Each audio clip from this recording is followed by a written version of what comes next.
¿Qué tal, querido amigo, querida amiga, hermano, hermana que me escuchas? Nuevamente nos reunimos para poder seguir estudiando las Sagradas Escrituras. El mensaje de la Biblia realmente es un mensaje fascinante y nuestra preparación para la segunda venida de Jesús nos ha llevado a mirar a la cruz, a mirar a la obra de Cristo en el santuario, a mirar la obra del Espíritu Santo, a mirar la misión de la Iglesia. Nos hemos introducido en la historia de la Iglesia hasta que hemos llegado al momento de la aparición de un remanente mencionado en el capítulo 12, versículo 17 de Apocalipsis, y también en Apocalipsis capítulo 14, versículo 12. También hemos empezado a estudiar el mensaje de los tres ángeles y hemos dicho que este es el último mensaje de Dios para este mundo, un mensaje que es también una carta de amor para este mundo, donde Dios quiere despertar nuestras conciencias y ayudarnos a entender el tiempo en el que estamos viviendo. Creer en este mensaje, aceptarlo, permite que nosotros podamos también comprender cuál es la identidad del pueblo de Dios, qué es lo que Dios espera de nosotros y cómo debemos vivir esa identidad y prepararnos así para la segunda venida de Jesús. Y estamos en el capítulo 14, versículo 8 de Apocalipsis. Estamos en el segundo mensaje. Vamos a leer nuevamente este capítulo que dice así. Apocalipsis capítulo 14, versículo 8, otro ángel le siguió diciendo, ha caído Babilonia, la gran ciudad, porque ha hecho beber a todas las naciones del vino del furor de su fornicación. Decíamos en esta serie de exposiciones que Babilonia representa un poder que a lo largo de la historia ha sido un poder opuesto a Dios y un poder perseguidor del pueblo de Dios. Babilonia será la que, como ya dijimos, destruye el templo de Dios, destruye el santuario de Dios y lleva en el cautiverio al pueblo de Dios. Babilonia es un enemigo del pueblo de Dios. Cuando nosotros llegamos al Nuevo Testamento, hemos visto que los autores del Nuevo Testamento, como Pedro y como Marco, llamaban Babilonia a Roma. Así lo hemos visto cuando hemos leído primera de Pedro 5, 13, donde dice la iglesia que está en Babilonia, elegida juntamente con vosotros, y Marcos, mi hijo, os saluda.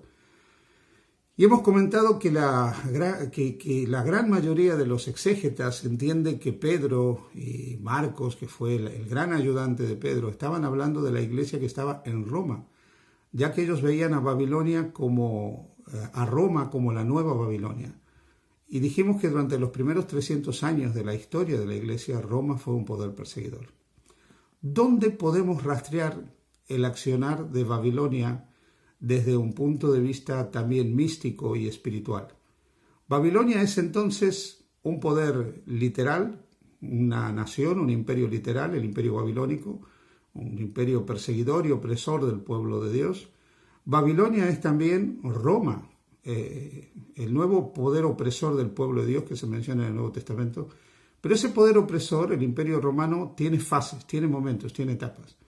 Una etapa donde es un poder opresor siendo idólatra, pagano, la Roma imperial, pero tiene otra fase, el de la Roma cristiana, o podríamos decir el de la Roma papal, cuando la Iglesia se fusiona con el Estado. Para poder rastrear el accionar de este poder tenemos que ir al libro de Daniel.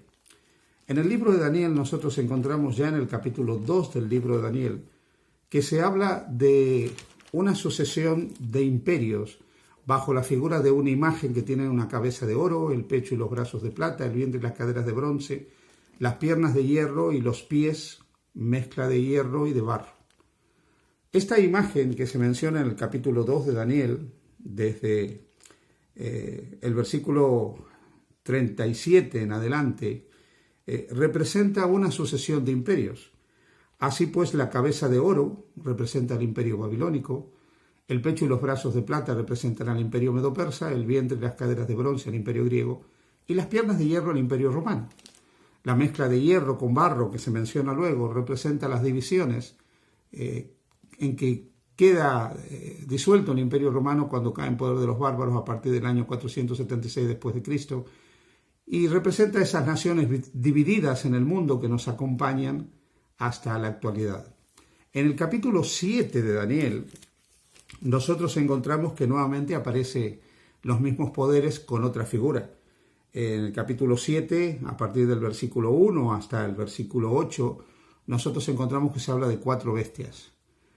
Una tiene la apariencia de un león alado, la otra un oso, la otra un leopardo con alas, la otra es una bestia espantosa y terrible que tiene 10 cuernos, y de entre esos 10 surge otro cuerno, un cuerno pequeño, que tiene hojas, que tiene ojos, que tiene boca, y que habla cosas terribles contra Dios, blasfema contra Dios. Este poder que aparece aquí, nos dice en Daniel capítulo 7, versículo 25, que tiene un periodo de supremacía de 42 meses, que ya identificamos como ese periodo de 1260 años, el periodo de la supremacía papal, desde el año 538 hasta 1798. Así que cuando Roma cae en poder de los bárbaros en el 476, se va a dividir en muchos reinos, representado por los 10 cuernos, los 10 poderes que tiene esta bestia espantosa y terrible del capítulo 7 de Daniel. Luego aparece otro poder que tiene otras características, que tiene características religiosas, porque habla palabras contra el Altísimo, porque persigue a los santos del Altísimo e intenta cambiar los tiempos y la ley de Dios. ¿Cuál es este poder? Muy bien, cuando nosotros rastreamos cualquier manual de historia medieval, sabemos que la Roma de los Césares fue reemplazada por la Roma de los obispos de Roma. El vacío legal, el vacío jurídico, todo el vacío que quedó tras la caída del Imperio Romano fue reemplazado por la Iglesia.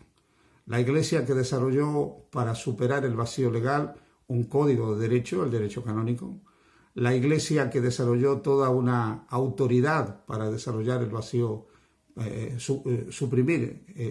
superar el vacío político que existía tras la caída del Imperio Romano y se desarrolló en una auténtica monarquía. Y vemos que también desde el punto de vista espiritual empezó a regir los destinos de la historia. La Iglesia, cuando se une con el Estado romano, se transforma oficialmente en un poder opresor. Hemos dado la fecha del año 538 después de Cristo como el inicio de ese poder opresor, porque en ese año el emperador Justiniano, emperador del Imperio Romano de Oriente, le da la corona pontificia al obispo de Roma, Vigilio, y se produce se consuma, mejor dicho, esa siniestra unión de la Iglesia con el Estado que daría lugar a la Inquisición y a tantos siglos de persecución y opresión sobre aquellos que querían seguir las enseñanzas de la palabra de Dios. Cuando seguimos avanzando en nuestra lectura del libro de Daniel, llegamos al capítulo 8 del libro de Daniel y nuevamente aparece el cuerno, que es Roma, tanto la Roma pagana como la Roma papal, la Roma cristiana.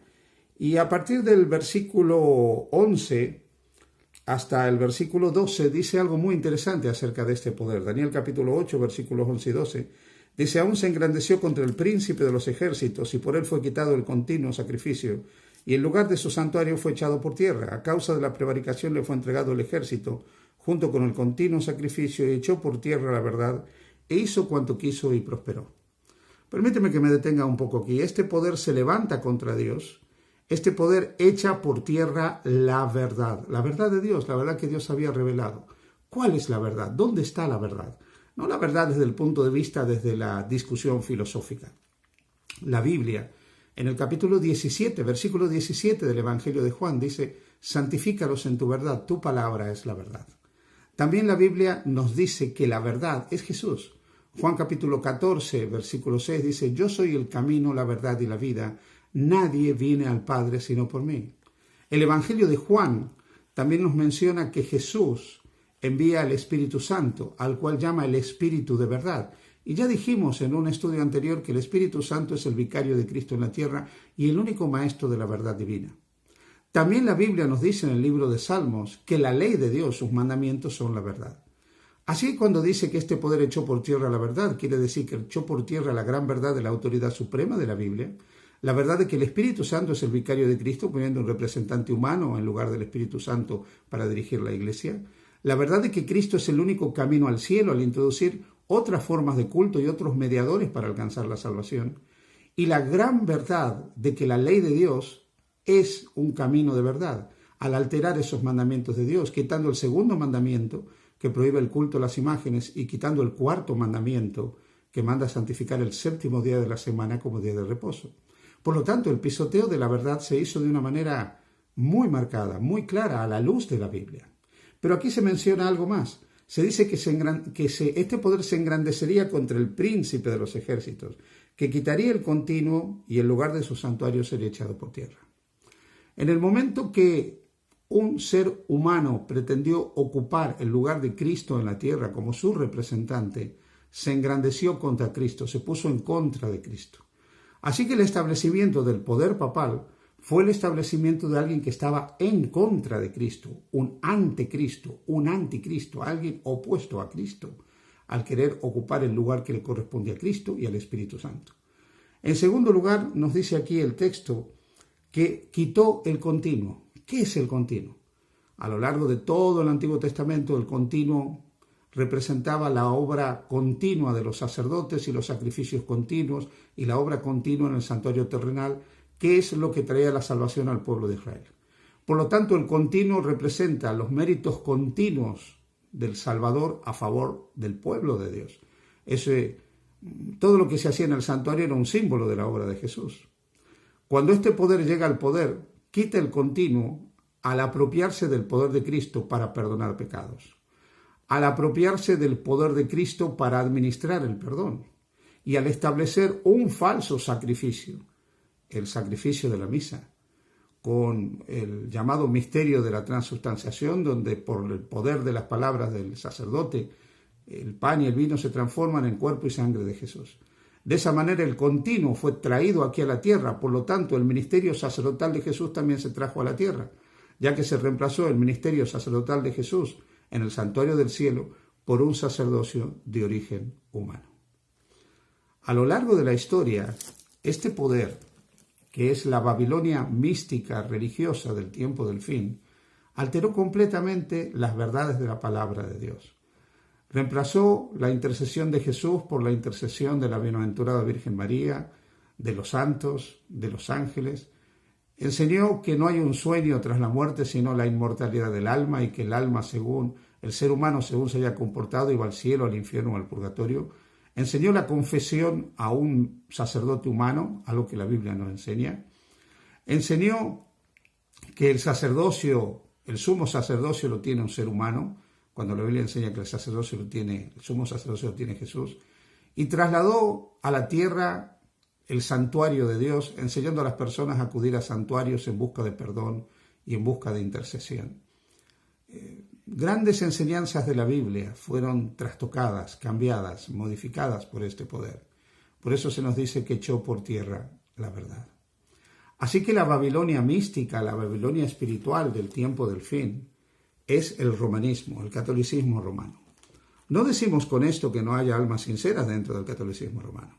Seguramente que lo hay, por supuesto que lo hay. Muchas personas sinceras que aman sinceramente a Dios, pero que no han tenido la oportunidad de escudriñar a fondo las Sagradas Escrituras y comprender las grandes y hermosas verdades de la Biblia. Babilonia representa este poder que cambió la verdad, que pisoteó la verdad, que alteró la verdad, que se opuso a Cristo durante siglos y se sigue oponiendo. Este poder, querido amigo, querido hermano, es mencionado también en el capítulo 11 del libro de Daniel. Y allí en el capítulo 11 de Daniel, en el versículo 31, vuelve a repetir algo que ya se dice anteriormente, cuando dice que quitará el continuo y establecerá la abominación desoladora. Pero el versículo 32 dice que con lisonjas seducirá a los violadores del pacto. Y dice que muchos caerán a espada, a fuego y en cautividad. Aquí está hablando de todo ese periodo de persecución de este poder. El versículo 35 dice que ese periodo de persecución sería hasta el tiempo determinado, porque aún para esto hay plazo. El tiempo determinado son los 1260 días, años, que mencionamos ya anteriormente, 538-1798, el periodo de supremacía y apogeo del poder papal. Versículo 36 de Daniel 11 dice, y hará su voluntad, se engrandecerá sobre todo Dios y contra el Dios de los dioses hablará maravillas. Al sentarse en medio de la iglesia como Dios, haciéndose pasar por Dios, el obispo de Roma hizo su voluntad y se engrandeció sobre el Dios Altísimo. El versículo 37 dice, del Dios de sus padres no hará caso ni del amor de las mujeres, sobre todo se engrandecerá. No hizo caso del Dios de los padres, ¿Quiénes son los padres? Los padres del Antiguo Testamento, Abraham, Isaac, Jacob. El Dios de Israel, el Dios verdadero, el Dios que se revela desde los días de Moisés hasta los tiempos de Jesús. Cuando dice que no haría caso del amor de las mujeres, está hablando que establecería el celibato sacerdotal, contrario a otra enseñanza de la Biblia, como es el matrimonio aún de los dirigentes religiosos. Se engrandecería poniendo otro Dios, el Dios de las fortalezas, o Dios de refugios, o Dios de las ermitas, o Dios de los templos. Esta cantidad de dioses que se pusieron, esos nuevos dioses que no eran sino los antiguos dioses del paganismo, ahora con figura cristiana, que reemplazaron el antiguo culto pagano de Roma por un culto romano, lo que en el romanismo se llaman los santos. Cada uno de estos santos no fue sino un reemplazo de los antiguos dioses del culto pagano romano. Nos dice que ellos fueron honrados, versículo 38, con oro, plata y piedras preciosas y con cosas de gran precio. Y a esto Daniel en el versículo 39 le llama un Dios ajeno, un culto que no estaba enseñado en la palabra de Dios, porque la palabra de Dios no permite rendir culto a otros, sino al Dios creador del cielo, de la tierra, del mar, al Padre, al Hijo y al Espíritu Santo, pero no a la Virgen María, no a los santos, no a ningún otro fuera del Padre, el Hijo y el Espíritu Santo, ese Dios trino y uno. Y nos dice el versículo 39 que colmaría de honores a los que reconozcan su autoridad. A lo largo de los siglos, la Iglesia romana llenó de honores y de bendiciones y de ayudas a aquellos que reconocían su autoridad, al punto de poder decidir quién podía ser un rey, un monarca, los territorios de un monarca. Por eso el versículo 39 dice que por precio repartiría la tierra. Efectivamente, a través de cuantiosas sumas que los monarcas ingresaban a Roma, los papas decidían cuáles eran las posesiones de los monarcas. Termino contándote la historia del Tratado de Tordesillas entre la monarquía española y la monarquía lusa. Fue la intervención del papado la que decidió los límites de conquista de los monarcas lusitanos o de los monarcas castellanos. Ellos decidieron qué parte de la tierra podía conquistar Portugal y qué parte de la tierra podía conquistar España. Evidentemente España salió favorecida. En primer lugar porque el Papa en ese tiempo era de origen español y además por las cuantiosas sumas que recibió Roma de parte de la corona de Castilla y de la corona de Aragón. Así que aquí nos encontramos frente a un poder que cambió la verdad de Dios, que persiguió, que reemplazó el verdadero culto de Dios por un falso culto. Esta es la Babilonia mística, la Babilonia religiosa, la Babilonia continuadora de la Babilonia pagana romana que persigue al pueblo de Dios. Pero esta es la Babilonia cristiana que persigue a otros cristianos que quieren simplemente ajustar su vida a las enseñanzas de la palabra de Dios. Así que, querido hermano, Babilonia es un poder espiritual religioso, un poder que se opone a la gran verdad de la Biblia, a la verdad de Cristo como único mediador y sumo sacerdote, a la verdad del ministerio sumo sacerdotal de Jesús en el cielo, a la verdad del Espíritu Santo como vicario y representante y maestro eficaz de la verdad divina aquí en la tierra, a la verdad de la ley de Dios con sus mandamientos, 10 mandamientos que prohíben el culto a las imágenes, la observancia del sábado, a la verdad de toda la palabra de Dios con cada una de sus enseñanzas. Esa es Babilonia. Y Dios nos invita a salir de Babilonia, a salir y unirnos al remanente y prepararnos para la pronta venida de Jesús. Que el Señor te bendiga.